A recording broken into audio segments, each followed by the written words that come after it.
मेरे पास ना उसकी कोई तस्वीर थी, ना मैंने उसे देखा था, बस एक ख्याल था। राजीव सुबह सुबह ही अपना बैग पैक कर रहा है। चेहरे पर मायूसी है, लेकिन जल्दी में भी है। इसलिए फ़ोन की घंटी बार बार बजने के बाद भी उसे नहीं उठा रहा है। शायद कुछ सोच रहा है। बैग भरने के बाद उसको फ़ोन की याद आई। फिर उसे यह भी याद आया कि शायद फ़ोन बजा था। उसने अपना फ़ोन ढूंढा, देखा तो उसमें उसकी बेटी के 5 मिस कॉल पड़े थे।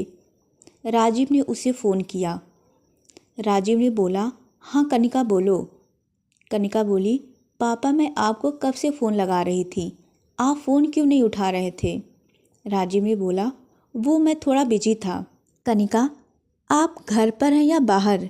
राजीव ने बोला, अभी तो घर हूँ, लेकिन निकल रहा हूँ। राजीव की बात पूरी होने के पहले ही कनिका ने बोलना शुरू कर दिया, घर ही रहना, मैं आ रही हूँ। राजीव, आ रही हो लंदन से, ऐसे अचानक क्या हुआ। राजीव की बेटी कनिका लंदन में पढ़ाई कर रही थी। कोर्स पूरा होने के बाद उसने वहीं प्रैक्टिस भी शुरू कर दी थी। राजीव के बुलाने पर भी जो नहीं आ रही थी, वो ऐसे अचानक आ गई तो राजीव को थोड़ा शौक लगना लाजमी था।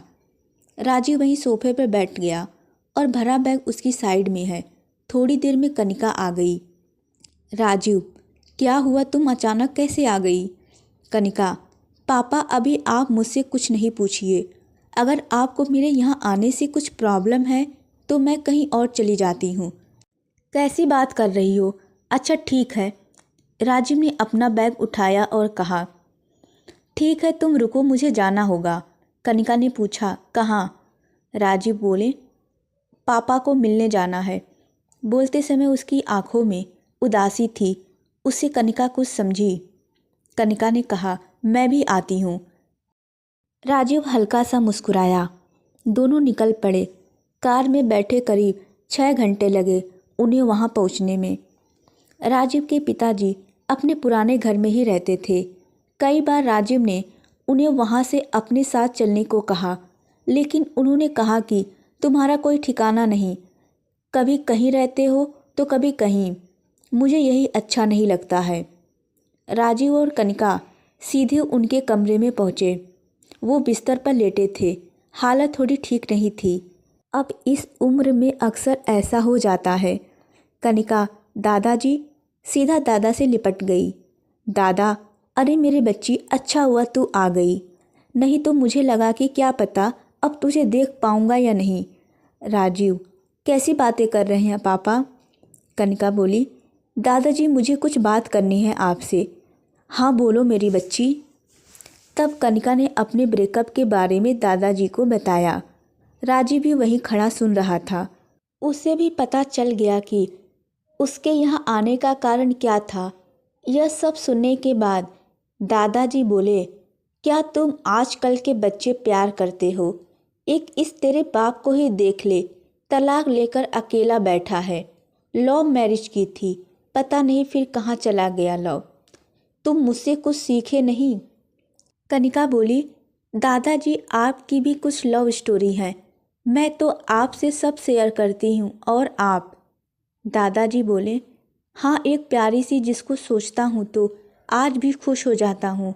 तू कभी मिली नहीं फुर्सत में कि तुझे सुना सकूँ। कनिका ने पूछा, दादी के साथ ही था या कोई और कहानी है। राजीव बोल पड़े, कनिका अभी दादाजी को आराम करने दो। दादाजी ने बोला, अरे तू चुप कर, आराम ही करना है अब मुझे, जब तक हूँ तब तक बात करने दे। दादाजी ने कनिका को अपने पास बैठने को कहा और अपनी कहानी सुनाना शुरू कर दिया। हमारे ज़माने में माता पिता शादी के पहले पूछते नहीं थे। यहाँ तक कि हमको भी पता नहीं होता था कि हमारी शादी की कोई बात चल रही है। जल्दी ही शादी हो जाया करती थी। बर्थडे ये सब कोई याद नहीं रखता था, इसलिए उम्र का सही अंदाज़ा नहीं होता था। यह पता होता था कि होली का डंडा जब गड़ा था तब तू 2 महीने का था। ऐसा हमारे माता पिता हमको बताते थे। ऐसे ही एक दिन पिताजी हमको बैलगाड़ी में बैठाकर ले गए, साथ में माँ भी थी और मेरे सभी 6 भाई बहन। बैलगाड़ी में जाना भी उस समय बड़ी बात थी। सुबह से हम लोग खुश हो जाया करते थे कि आज तो बैलगाड़ी में जाएंगे। पिताजी ले गए अपने एक दोस्त के यहाँ। हमें तो यह पता था कि उनके किसी दोस्त से मिलने जा रहे हैं। वहाँ पहुँचे तो देखा तो उनकी हालत भी कोई ज़्यादा अच्छी नहीं थी। बड़ा सा बाड़ा था उनका और छोटा सा घर। गुड़ और पानी देकर स्वागत किया। हमको भी मिला। हम सब भाई बहन और उनके यहाँ के भी कुछ मिलकर खेल रहे थे। तभी पिताजी ने कहा, श्याम बेटा इधर आ। मैं वहाँ गया तो मुझसे बोला, जा इस पाटे पर बैठ जा। कनिका ने बीच में टोका। पाटा क्या होता है? राजी बोले, लकड़ी का पटिया बैठने के लिए होता है। दादाजी ने फिर अपनी कहानी शुरू की। मुझे बैठने को कहा तो बैठा, तो उसके बाद उनके दोस्त आए, मुझे टीका लगाया और 1 रुपये और नारियल लाल कपड़े के साथ मुझे दे दिया। मेरे पापा खुश थे। माँ अंदर कमरे में थी, सारी महिलाएं वहीं थीं। मुझे जितना दिखाई दिया वहाँ भी किसी को नारियल दिया। इतना बड़ा तो मैं हो गया था कि यह सब समझ जाऊँ। मैंने पहले भी सुना था कि फलाने ने फलाने को नारियल देकर रोका कर लिया। मुझे अब सब समझ आ गया था कि मेरी शादी होने वाली है। बस फिर उछल कूद बंद और एकदम से मैं सयाना बन गया। वहीं बड़ों ने शादी की तारीख 1 महीने बाद की तय कर ली। कनिका ने फिर बीच में टोका। वो दादी थी। दादाजी बोले, थोड़ा सब्र कर, अभी तुझे धीरे धीरे सब पता चल जाएगा। दादाजी ने फिर वही कहानी आगे बढ़ाई। वहाँ से आए तो शादी की तैयारियाँ शुरू हो गई थी। गोबर से घर को लीपना, खटिया बांधना और भी बहुत कुछ छोटा मोटा जो बन सकता था। और मैं मन में खुश जवान था। हर किसी को जवानी में जो होता है वही सब ख्याल। लड़की से बात करना तो दूर, तस्वीर तक नहीं देखी थी। बस माँ बापू ने देखा, उन्होंने ही तय कर दिया। मुंह दिखाई की रस्म का मतलब हमारे ही जमाने में था। अब करीब 5 दिन ही रह गए थे शादी में। पिताजी ने 2-4 बैलगाड़ियाँ कर ली थी, लेकिन फिर एक सुबह कुछ खुसुर पुसुर सुनाई दी। किसी ने आकर जानकारी दी कि तुम्हारी बहू का पैर टूट गया। उस समय कौन जाता था डॉक्टर के पास, इतना पैसा भी नहीं था। वेद जी जो बोला किया, उन्होंने तो चलने की कोई जिम्मेदारी नहीं ली थी। कहाँ कब चलेंगी पता नहीं, चलेंगी या नहीं ये भी पता नहीं। कुएं की मुडेर के नीचे गिरी थी। नीचे टूटा मटका था, उस पर जाकर घुटना लगा। घुटना 2-3 भागों में टूट गया था। माँ को सभी महिलाएं बोल रही थी, शायद तुम्हारे भाग में नहीं है, अब शादी को मना कर दो। पहली शादी है, तुम्हारी भी उम्मीदें हैं, और अगर नई बहू आकर बिस्तर में ही पड़ी रहे तो क्या मतलब है ऐसी शादी का। माँ ने मन बना लिया था कि अब शादी नहीं होगी। कनिका ने फिर बीच में टोका, मतलब वो दादी नहीं थी। दादाजी सिर्फ हंसे और बोले, अब तू आगे सुन। उसी शाम को उसके दोस्त लड़की के पिता हमारे घर आ गए। आकर बैठे, पिता के आगे हाथ जोड़े और कहा कि माफ़ करना, लेकिन अब यह शादी नहीं हो सकती। हमारी लड़की चलेगी कि नहीं यह पता नहीं। हम आप लोगों को अंधेरे में नहीं रखना चाहते। अंदर कमरे से माँ सुन रही थी, मैं उनके साथ ही था। उस वक्त उनके चेहरे पर जो राहत थी वो मैंने साफ साफ देखी। मैं तो बता भी नहीं सकता कि किस हालत में था। बिना देखे ही मेरी शादी पक्की हुई और अब टूट भी रही। सपने देखने के लिए भी एक चेहरे की ज़रूरत होती है। मेरे पास तो वो भी नहीं था, बस अपने ही ख्याल से एक चेहरा बनाया था। उसी से शादी का ख्याल किया और अब उसी से टूट जाने का ख्याल भी करना पड़ रहा था। लेकिन इतने में मेरे पिताजी बोले, क्या बात कर रहे हो महाराज, शादी है 4 दिन में, जाकर तैयारी करें। वही हमारे घर की बहू बनेगी, लेकिन वो चल नहीं सकती। ना चले तो हमारा नसीब।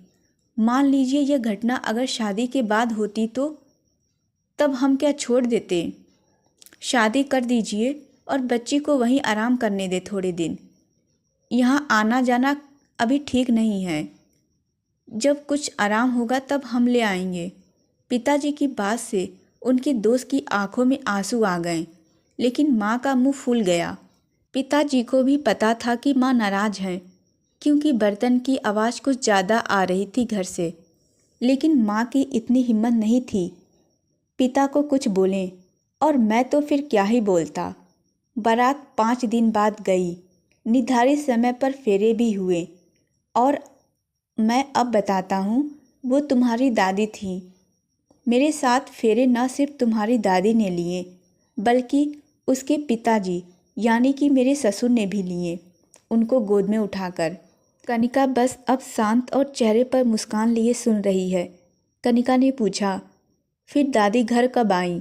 दादाजी ने फिर सुनाना शुरू किया।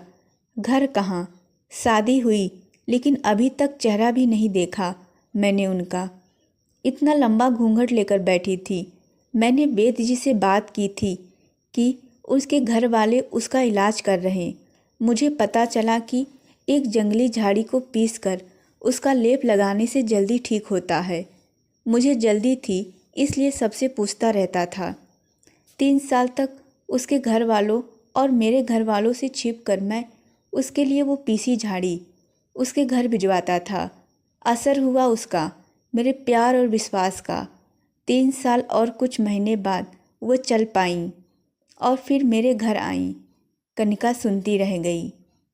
आश्चर्य से उसकी आंखें बस दादाजी को देखे जा रही थीं। राजीव की आंखों में भी आंसू थे। माँ को याद कर रहा था। दादाजी बोले, वो दिन है और उसके जाते वक्त तक का दिन है। उसने कभी मेरा साथ नहीं छोड़ा। कभी कभी लड़ती थी तो मैं कहता था कि ज़्यादा लड़ेगी तो तेरे बाप को ले जाऊंगा। उसने भी मेरे साथ फेरे लिए हैं। यह सुनकर तीनों जोर जोर से हंसने लगे। दादाजी को जोर से खांसी आने लगी तो राजीव ने कहा, बस कनिका, अब इन्हें आराम करने दो, रात भी हो गई है। कनिका ने जाते जाते कहा, वाह दादाजी, क्या बात है, मान गए आपको। कल आगे की कहानी सुनाना। कनिका ने सोचा कि आगे की और कहानियाँ दादाजी से सुनेगी। अगली सुबह दादाजी नहीं रहे। अचानक ही किसी को बिना बताए, बिना परेशान किए चुपचाप इस दुनिया से चले गए। कनिका आंखों में आंसू लिए बस उनको देखे जा रही थी। जाते जाते भी दादाजी उसे प्यार क्या होता है यह बता गए।